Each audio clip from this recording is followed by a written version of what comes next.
आज हम 2 मिनट में सीखते हैं कि हाइपरटेंशन क्या है और हाइपरटेंशन के क्लासिफिकेशन क्या-क्या है।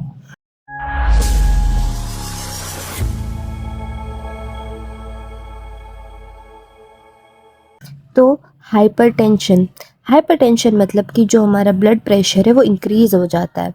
हमारा नॉर्मल ब्लड प्रेशर है 120/80 mmHg। अब जब हमारी वेसल होती है उसके ऊपर प्रेशर आता है, यानी कि प्रेशर इन वॉल्स, हमारी जो वेसल की वॉल्स होती है, जब उन पे प्रेशर आता है तो हमारा ब्लड प्रेशर इंक्रीज्ड हो जाता है। Blood pressure increased in vessel wall. Now कौन से फैक्टर है जो इन्फ्लुएंस करेंगे? तो कि travel and smoking.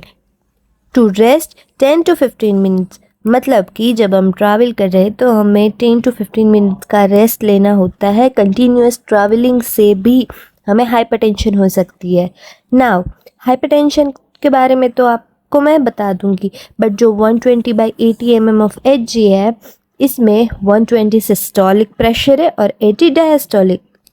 Classification of hypertension: normal, prehypertensive, stage 1, stage 2 hypertensive crisis, benign, malignant and white coat hypertension. Now normal hypertension में सिस्टोलिक और diastolic, जो सिस्टोलिक है वो 120 है और जो डायस्टोलिक है वो 80 है। Now you have to add 20 in systolic and 10 in diastolic. Like pre hypertensive है तो 120 to 139, और अगर I am sorry if I am wrong, but systolic में 20 ऐड किए 120/139 एंड डायस्टोलिक 80/89। नाउ स्टेज 1 में मोर ऐड करेंगे। अगर आप देखोगे तो सेम पैटर्न है, इस तरीके से आप इजीली याद कर सकते हो।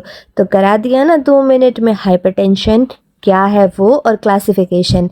नाउ हम नेक्स्ट देखेंगे definition, types and major risk. So stay tune. और हाँ, वाइट कोट हाइपरटेंशन मतलब कि हम जब हॉस्पिटल में जाते हैं उसके बाद हमें हाइपरटेंशन होती है वो।